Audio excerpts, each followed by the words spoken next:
Okay, so in a previous video I showed you how to make Coyote time, and it turns out there's a bit of a problem with that, which I just figured out, so I'm going to show you how to fix that.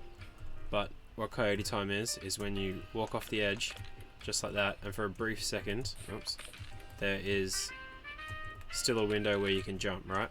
But one thing that we forgot to add in was if you jump immediately after jumping, you can double jump, because that counts as Coyote time because you've just left the ground and the Coyote time window is still open.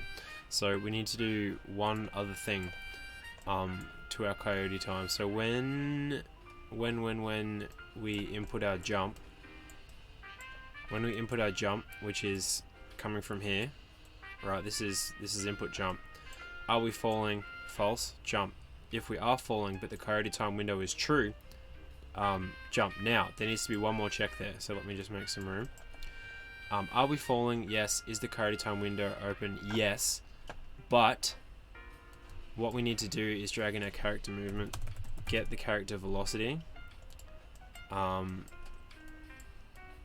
make even more room, split that struck pin and get velocity Z is less than or equal to 0, and if it is, left click B for a branch.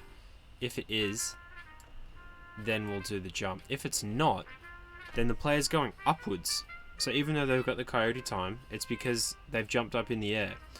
We only want the Coyote time to apply when they've run off an edge and intended to jump.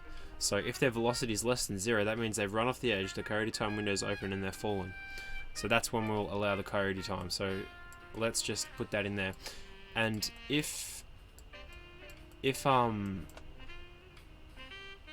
that returns false, then just do nothing, I guess, because yeah, that should do it. So let's test that. In the game, I'm jumping twice and it's not doing the double jump like before. We just have a small jump, but if we go off the edge, the Coyote time window still applies. Yeah. So that's Coyote time, baby.